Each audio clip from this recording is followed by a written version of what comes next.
balancing of cash book. Now students, what do we understand by balancing of cash book? By balancing of cash book, we understand to calculate the balance of cash in hand. The balance of cash in hand at the end of a particular accounting period. Now that period can be a week, a month, or a particular accounting or financial year. So balancing of cash book implies to calculate the balance of cash in hand. Let us take an example. Now there is a cash book that has been presented here. It has certain entries on the debit and the credit side. That is, during the year we have received cash on account of these postings. That is, initially we had a balance of 50,000. Then on account of sales we have received cash of 30,000. Ram has paid us 20,000.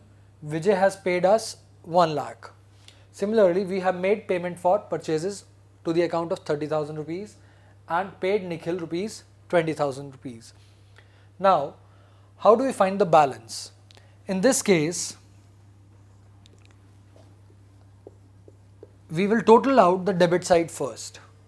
Now, the total on the debit side is rupees 2 lakh. Now students, this total is greater than the credit side. So from this total, the total of the credit side, in this case this total is 50,000 rupees. So deduct 50,000 from rupees 2 lakh. That is, the balance amount is 1 lakh 50,000.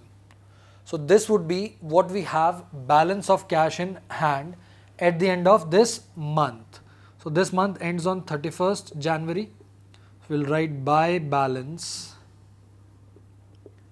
carried down.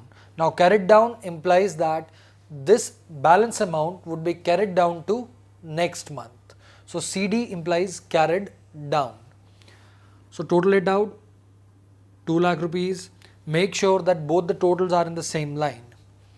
Then in the beginning of the next month, that is on 1st Feb, it would be to balance brought down